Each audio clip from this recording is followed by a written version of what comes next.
Sebagai bentuk penghormatan saya pada UGM juga alumninya,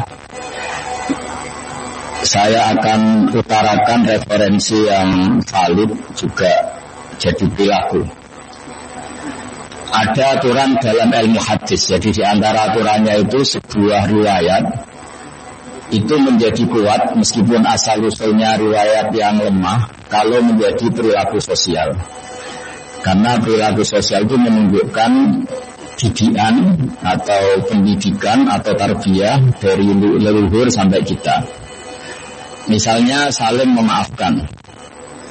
Itu hadis tentang persisnya saling memaafkan mungkin banyak yang masalah ketika teksnya ada yang sampai menyebut fatasofaha salaman. Bisa orang berdebat hukumnya salaman kayak apa, apalagi musim sekarang. Orang saling curiga untuk tidak salaman itu. Tapi apapun itu perdebatan dalam persisnya teks, jika diperkuat oleh perilaku sosial, maka hadis itu menguat menjadi baik. Saya cerita tentang hikmah syawalan sebagai amanat yang dipesankan di sini. Syawalan di Indonesia itu identik dengan minta maaf. Ya, jadi kalau id itu dari kosakata audun maknanya kembali.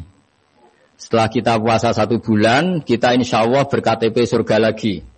Jadi kita tahu dulu Nabi Adam itu di surga. Beberapa anaknya juga lahir di surga. Sehingga KTP kita ini sebetulnya KTP surga. Alamat tetap kita itu surga. Karena kita di dunia agak kacau itu, agak coro Jawa agak bedigasan itu agak kacau. Terus status itu agak-agak hilang ini. Semoga agak hilang betul. Nah dengan Ramadan itu status itu dikembalikan. Makanya banyak ulama mengatakan al-aid minal audi.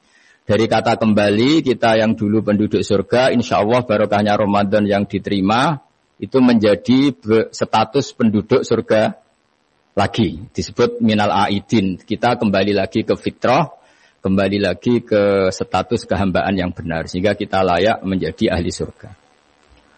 Saya mulai dari status kehambaan. Memang untuk menjadi ahli surga itu kita tidak boleh menandingi Tuhan, menandingi kekuasaan Allah.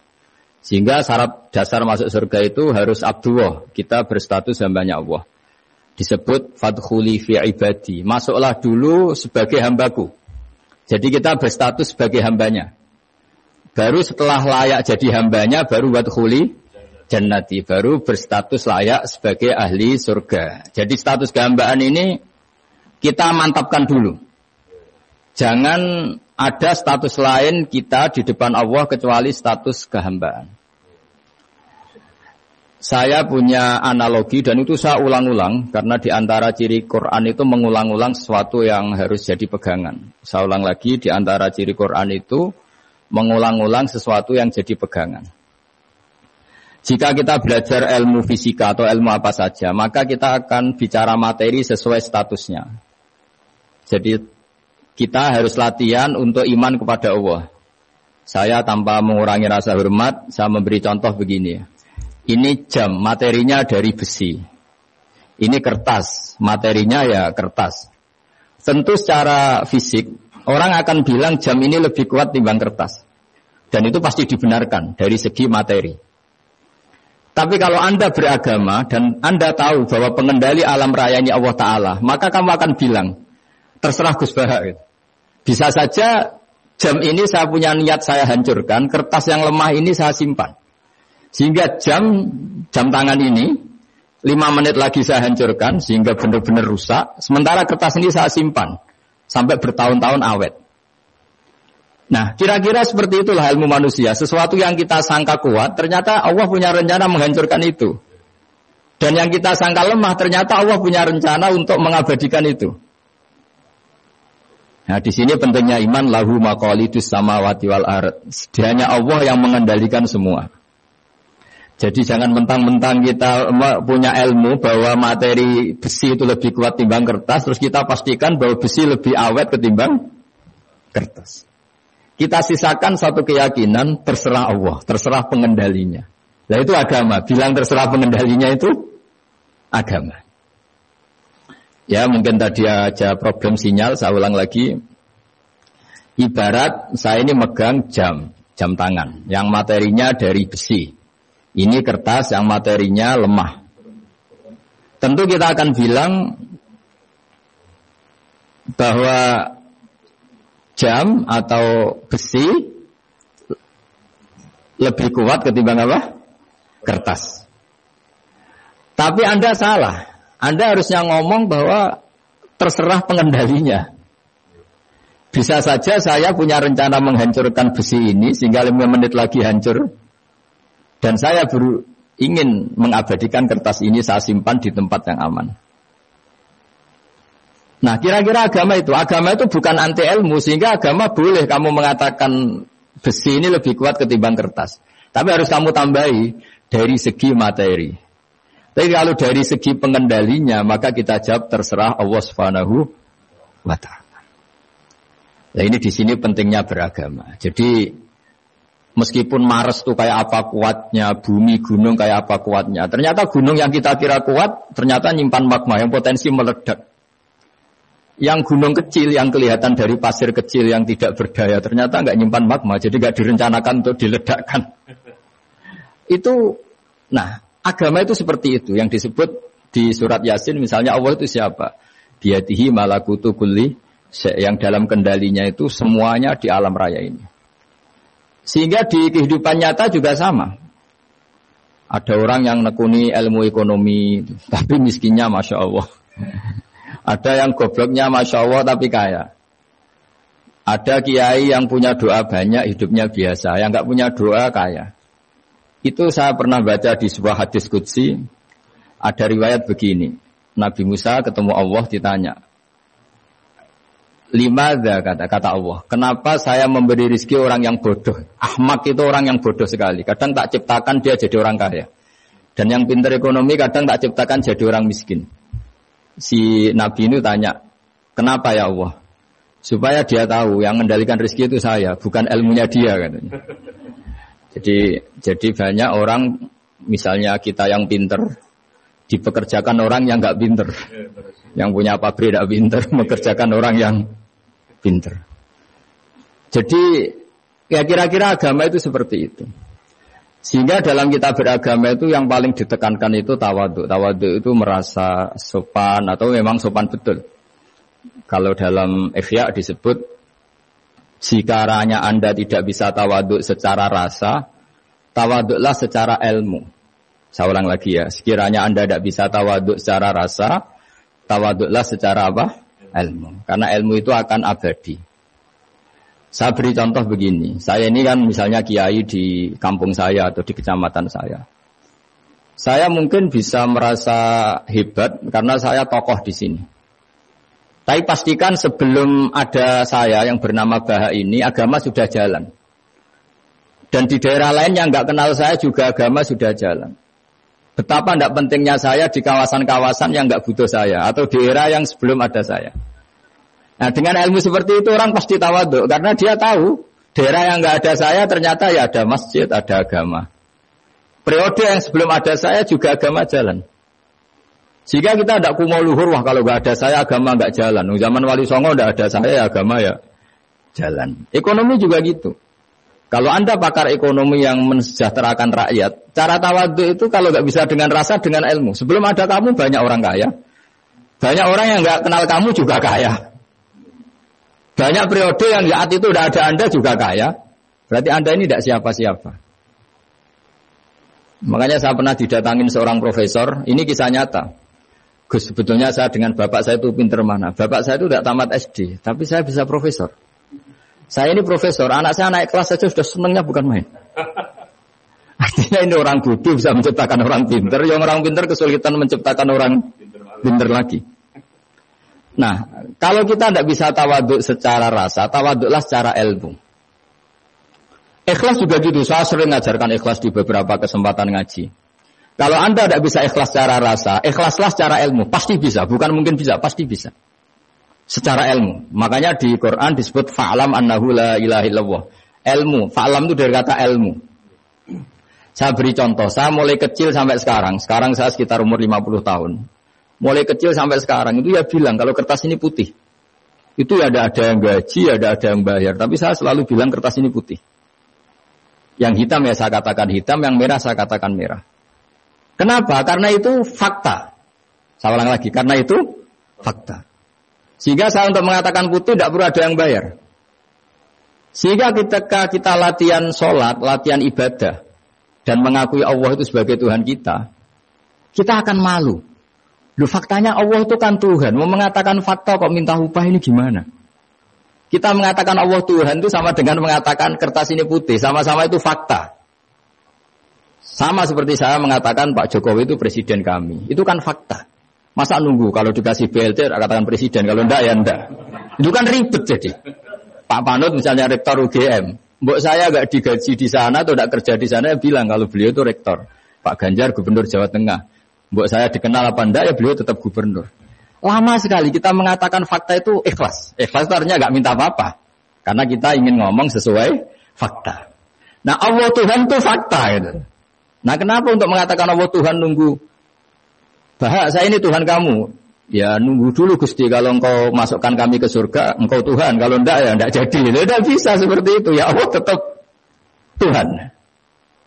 Nah kalau Anda tidak bisa ikhlas secara rasa, ikhlaslah secara ilmu. Ilmu ya tadi kita akan selalu bilang yang putih, putih, yang hitam, hitam. Makanya ini pentingnya ilmu. Tawaduk juga gitu. Kalau Anda ditakdir orang yang GR, yang gede rumongso, ditakdir orang yang kumo luhur, secara rasa bisa dilawan secara ilmu. Ada periode di mana sebelum ada kita yang kaya ya banyak, yang dapat hidayat ya banyak, yang terpelajar ya banyak. Ada daerah yang nggak kenal kita, nyatanya pendidikan di situ jalan, sistem sosial baik. Betapa tidak pentingnya kita. Nah, ini nanti memaksa kita atau melatih kita untuk tawadhu. Nah dari hikmah ilmu itu kemudian kita minta maaf sama orang lain itu mudah. Karena kita sadar bahwa adanya kita ini problem. Saya sering digojlok orang-orang kaya. Orang-orang kaya itu ya kadang agak kurang ajar tapi nggak bisa dibantah. Begini, pernah tanya saya gini, Gus, saya ini punya mobil mahal, harganya 2 miliar. Kayaknya yang berhak pakai jalan raya saya kan. Kok bisa? Bayarnya pajak saya mahal. Sehingga kayaknya paling pantas saya. Yang naik ontel itu kan nggak bayar pajak. Harusnya nggak boleh pakai jalan gitu. Terus saya bilang, mbah-mbahnya yang naik ontel itu pejuang, bapak kamu enggak. Kamu enggak warisnya. Artinya ada teori dalam kitab hikam itu kitab tasawuf dalam pesantren. Itu kebaikan saja di soal. Misalnya begini, kita ini bangga sebagai urip yang tertib, hidup yang tertib di kantor, di tempat-tempat pekerjaan. Tapi kalau itu semua terjadi, kalau ada kecelakaan di jalan itu gak ada yang nolong langsung. SAR paling efektif, tim penolong paling efektif ya orang-orang nganggur itu. Orang-orang yang di jalan-jalan, di perapatan itu kalau ada kecelakaan langsung nolong. Itu nanti ambulan itu yang kedua, ketiga. Yang nolong pertama ya orang-orang yang nganggur-nganggur di jalan itu. Ada orang tersesat nolong. Maka ketika seorang sahabat tanya, ya Rasulullah kalau engkau melarang kita jagongan di jalan, itu kita tidak bisa. Jadi kata Nabi, ya silahkan saja, tapi addu haqqat thoriq, hak kamu di jalan itu datangkan. Apa itu? Ya kamu bisa amar ma'ruf nahi mungkar. Coba kalau di terminal, di tempat publik banyak orang yang soleh, itu nanti copet ya sungkan. Yang mau jambret ya sungkan, karena yang di situ orang-orang soleh. Nanti yang nggak sholat juga sungkan, karena yang di situ banyak yang sholat. Jadi kenyamanan orang pergi jauh di tempat-tempat sepi itu ya barokahnya orang-orang nganggur terus ngaji, wah nengkono masih rame, ada orang yang di perapatan, di pertigaan. Bayangkan kalau ini orang-orang soleh, pasti itu nyaman, karena wilayah publik dihuni orang-orang yang soleh. Tapi orang pasti bilang itu nggak tertib. Kita inginnya hidup ya tertib di kantor atau yang suka di masjid, di masjid. Tapi kalau itu terjadi, itu nggak ada tim SAR gratis yang setiap saat kalau ada orang kecelakaan nolong. Makanya dalam makalah hikam itu paling masyhur diantaranya itu manusia itu siapa? Manusia itu mangkanat mahasinuhu masawiyah, fakih falatakun masawihi masawiyah. Manusia itu orang yang saat baik saja ada salahnya, apalagi pas salah. Jadi kalau kamu punya toko, lagi laris, dan saat laris itu Anda ngerumat keluarga Anda melakukan kebaikan pada keluarga Anda. Pasti ada toko lain yang termahjubkan, yang tersingkirkan. Makanya saya pernah diskusi sama kiai besar, guyonan sama saya. Kita kalau kiai besar sebaiknya kalau diundang di musala kecil datang apa enggak? Kata kiai yang satu, jangan datang Gus, itu jatahnya kiai kecil. Terus kata yang satu, datang Gus sebagai bukti tawaduk bahwa kita kiai besar pun mau diundang yang kecil. Akhirnya kita ini ya kadang datang kadang enggak, karena kadang kita enggak datang supaya jatah rezeki kiai kecil enggak terambil. Kadang ya mau datang supaya dikira tawaduk. Makanya kalau seorang profesor sering terubah di bawah itu ya kasihan yang S1, SPDI itu kan nanti enggak jadi bintang kalau profesornya sering turun. Kalah terus gitu loh. Jadi kadang-kadang itu orang itu harus berpikir secara ilmu, jangan rasa terus. Jadi itu ilmu. Jadi semua yang kebaikan yang kita lakukan itu secara ilmiah bisa diperdebatkan. Ada orang senang ngomong serius supaya bangsa ini maju. Tapi bapak saya itu pesan saya, kamu kalau ngiyai itu jangan sering ngomong serius kan. Masyarakat sudah capek mikir utang, mikir keluarga. Udah gitu sowan kiai dijak ngomong serius lagi nanti capek kan.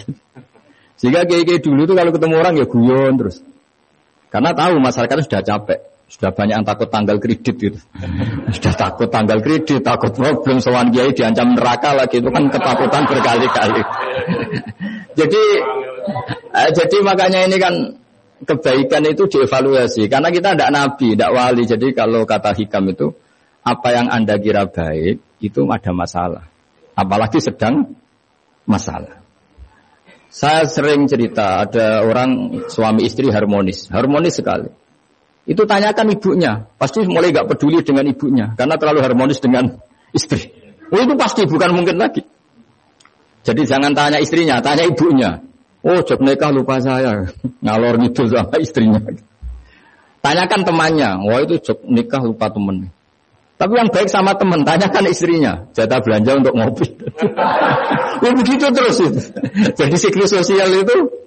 Nah di sini pentingnya saling minta maaf, karena dalam kebaikan kita pasti ada kesalahan. Ketika karir kita baik di pemerintahan maupun di kampus, pasti dengan sendirinya ada yang agak tersingkirkan. Meskipun itu sudah hukum alam, tapi apapun itu kita harus minta maaf.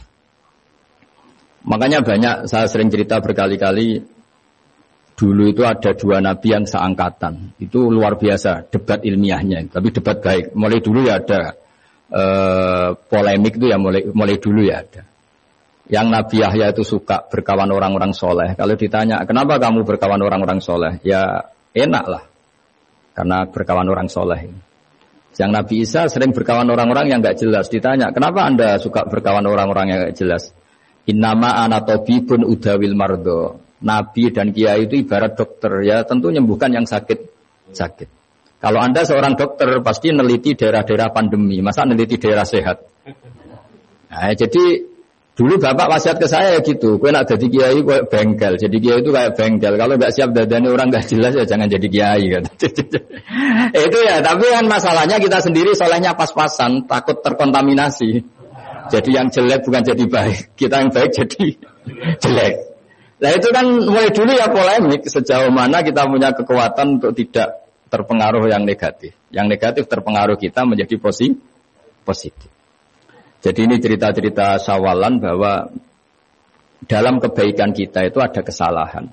Maka kita tetap istighfar, tetap saling minta maaf. Dulu bapak saya kalau diceritain ada seorang kiai sampai sepuh jadi imam masjid, istiqomah sekali. Dulu bapak saya itu guyu. Ya istiqomah, tapi wong liya terus saya iso dadi kader. Jadi calon-calon kiai ini sudah putus asa karena nggak pernah punya kesempatan jadi imam. Jadi di balik istiqomah itu ya ada memahjubkan orang lain. Makanya alhamdulillah di Indonesia itu ada pegawai pensiun. Kalau enggak habis itu. Karena yang anyar-anyar itu mesti ini kurang pengalaman, ini kurang senior. Tapi baru kan ada pensiun kan gantian. Tapi masalahnya di dunia kiai itu udah ada pensiun.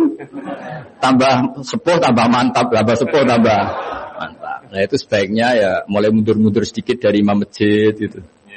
Ya nyari-nyari yang lain lah supaya ada kaderisasi, ada. Jadi intinya itu di balik kebaikan yang kita lakukan pun itu ada masalah sehingga kita butuh istighfar. Di sini pentingnya dawuhnya para wali-wali, dulu ada istilah wastighfaruna yahtaju ilal istighfar. Ketika kita minta maaf, sebetulnya minta maaf sendiri itu butuh minta maaf lagi. Minta maaf lagi itu butuh minta maaf lagi. Misalnya saya dengan Mas Hilmi ini akrab, pernah pakai uangnya misalnya. itu kadang kita bayar itu malah tersinggung, kok kayak orang lain saja bayar. Minta maaf juga gitu. Kalau kamu punya teman akrab, terus minta maaf resmi itu tersinggung. Kayak wong liya itu sepuro. Jadi kadang dia sepuro itu malah masalah.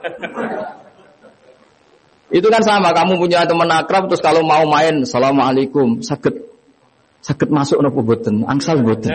Boleh enggak main? Itu mesti teman kamu tersinggung. Kok kayak orang lain saja.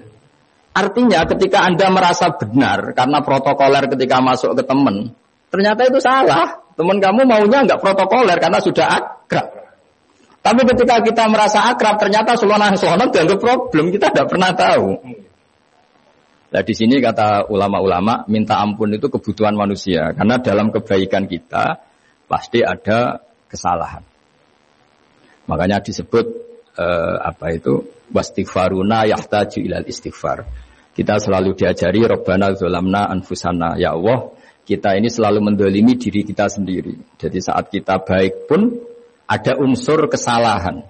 Yaitu tadi, kalau Anda jadi orang pasti ada yang termahjubkan. Kalau Anda kiai besar atau profesor atau pejabat turun ke bawah. Ya kalau gubernur turun terus ya bupati gak jadi bintang kan.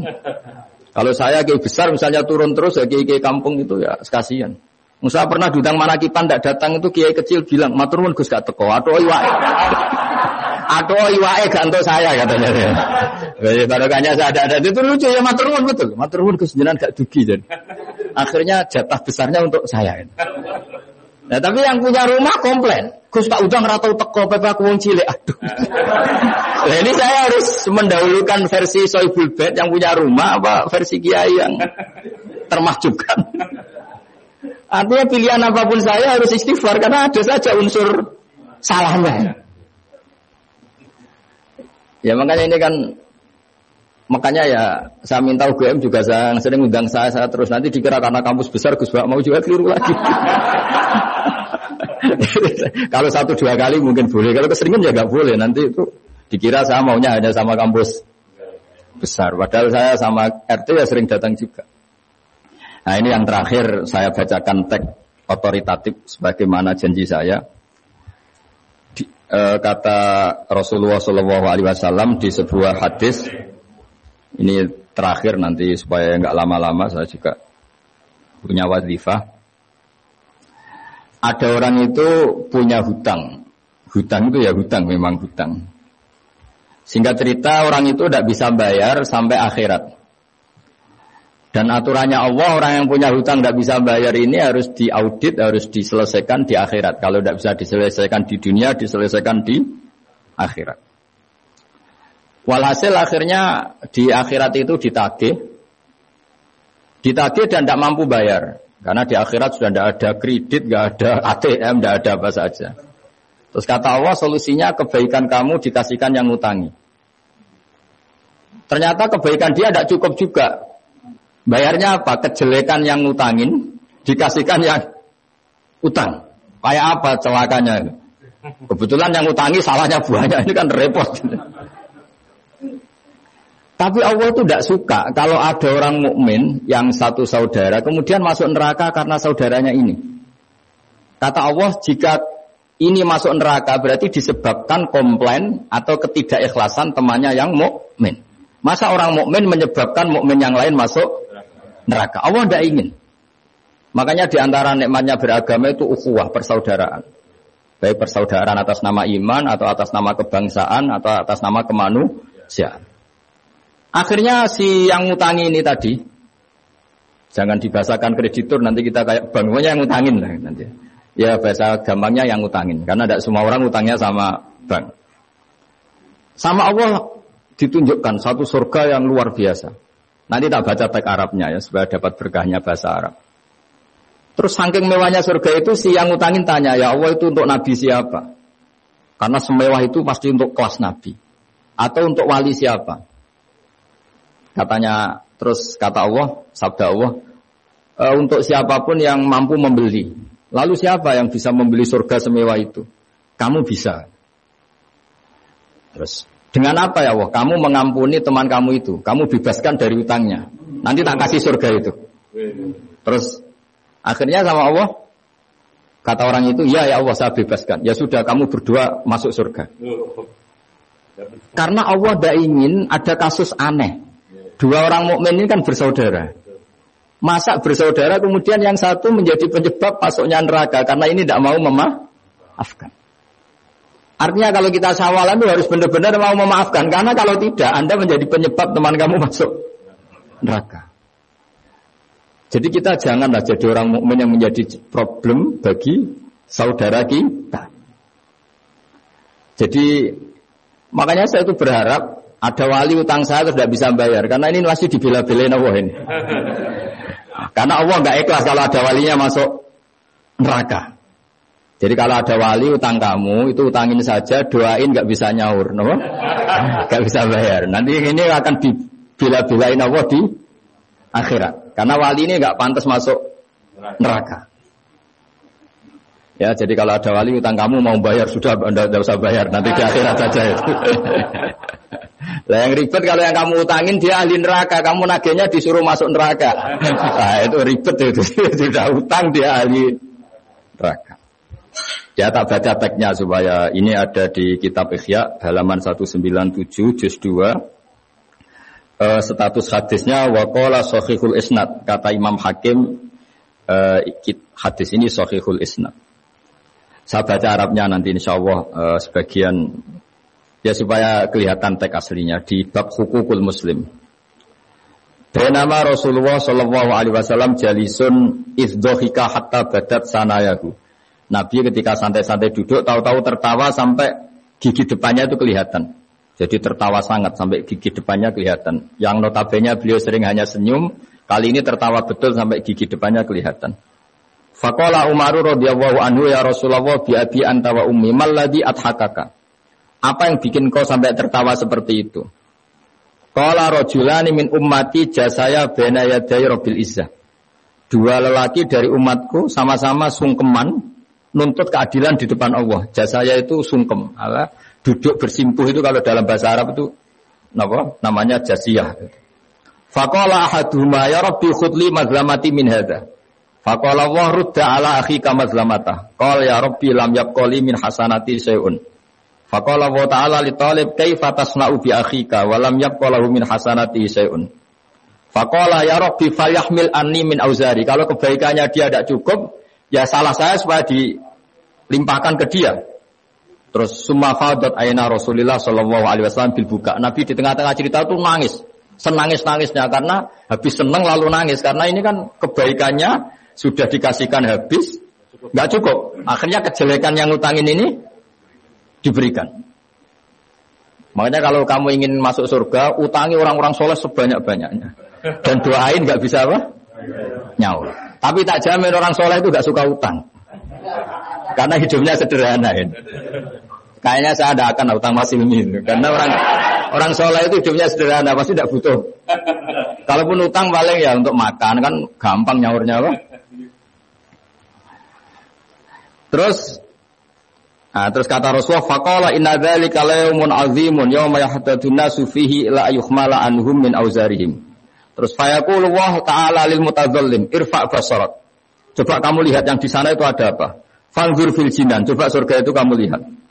Faqala ya rabbi ara madaina min fiddatin wa kusuran min dhahabin mukallalatan bil lu'lu'. Saya melihat surga yang begitu mewah, semuanya bertatahkan intan, semuanya materinya dari emas, bertatahkan intan. Lalu li ayyi nabiyyin hadza? Itu untuk nabi siapa? Terus awli ayyi siddiqin awli ayyi syahidin. Terus qala Allah hadza liman aqtas saman. Itu untuk siapa saja yang mampu beli. Qal ya rabbi wa may yamliku dzalik? Siapa mampu beli surga semewah itu? Kata Allah anta tamlikuhu, kamu bisa. Qal bimadza ya rabbi, dengan apa? Qal bi afwika an akhika. Cukup kamu memaafkan saudaramu. Jadi kalau maafkan tidak pakai uang itu kurang seru. Yang seru itu punya teman utang 1 juta dimaafkan. Jadi memaafkan paling seru itu maafkan apa? Utang. Kalau maafkan sama-sama salah miso apa itu enteng itu. Jadi yang seru itu teman punya utang 1 juta kamu itu seru itu. Tapi nanti aja di akhirat nanti itu ada di akhirat. Ya nanti notanya di bawah kalau gitu. Ya, Bi'afwika anafika. Jadi surga semewah itu maharnya atau harganya cukup memaafkan saudara kamu. Terus qala ya Rabbi qad afautu anhu. Sudah sekarang saya maafkan. Fayaqulu wa ta'ala khud bi yadi akhika fa'adkhilhul jannah. Ya sudah sekarang kamu berdua sama-sama masuk surga. Karena ini orang soleh, enggak pantas masuk neraka. Yang punya utang ini enggak pantas masuk neraka. Nah ini yang ribet kalau yang utang ya ahli neraka, yang utangnya ahli neraka. Ngapain debat utang wong kamu sudah ahli neraka? Hanya tanpa kasus utang pun sudah jatah neraka. Ini ribet kalau ketemu orang-orang yang jatahnya ada di surga. Tsumma qala sallallahu alaihi wasallam ittaqullaha wa aslihu dzata bainikum fa innallaha ta'ala yuslihu bainal mu'minin yaumal qiyamah. Jadi di antara proyek besar Allah itu menjadikan orang mukmin itu bersaudara dan saling memaafkan. Itu sampai akhirat proyek itu masih dilakukan Allah. Maka ketika di dunia kayak Sawalan ini usahakan saling memaafkan karena keinginan Allah sampai akhirat pun seorang mukmin itu saling memaafkan. Ya, jadi ini sebagai penghormatan saya pada teman-teman alumni UGM juga semua muhibbin, semua yang memanfaatkan ngaji ini bahwa kita harus berjiwa besar untuk saling memaafkan. Ya, saya kira demikian dan mohon maaf. Assalamualaikum warahmatullahi wabarakatuh. Waalaikumsalam warahmatullahi wabarakatuh. Matuka ya ghafuru ya syakuru masalli wa sallim wa barik ala sayyidina Muhammad wa ala sahbihi wa barik wa sallim asma'in. Allahumma ya wa ij'alna mutawadina fika mutahabina fika mutabadilina fika waj'alna ya Allah mimman yakhdumu dinakal qawim. Allahumma inna la dzikrika wa syukrika wa husni ibadatika waj'alna ya Allah aminin mutmainnin alladzina la khaufun alaihim wa lahum yahzanun. Ighfir lana dzunubana wal ikhwanina ya Allah liman ajra hadzal khaira fi hadhihi sa'ah wa li abaina ummatina masyayikhina wa dzawil huquqi alaina ya Allah ya Allah ya Allah ya Allah ighfir lana wa lahum ya Allah ya Allah Allahumma yassir wa la tu'assir wa ma yassir wa la tu'assir wa ma yassir wa la tu'assir Allahumma rzuqnal yusra wa jannibnal usra ya Allah waj'al baldatana ya hadhi baldatan aminatan rakhiyah ya Allah mu'afah min kulli bala'id dunya ya Allah akhirah Rabbana atina fid dunya hasanah fil akhirati amin sallallahu ala sayyidina Muhammad wa ala sahbihi baraka salam subhana rabbika rabbil izzati amma yasifun salam salin alhamdulillah rabbil alamin amin.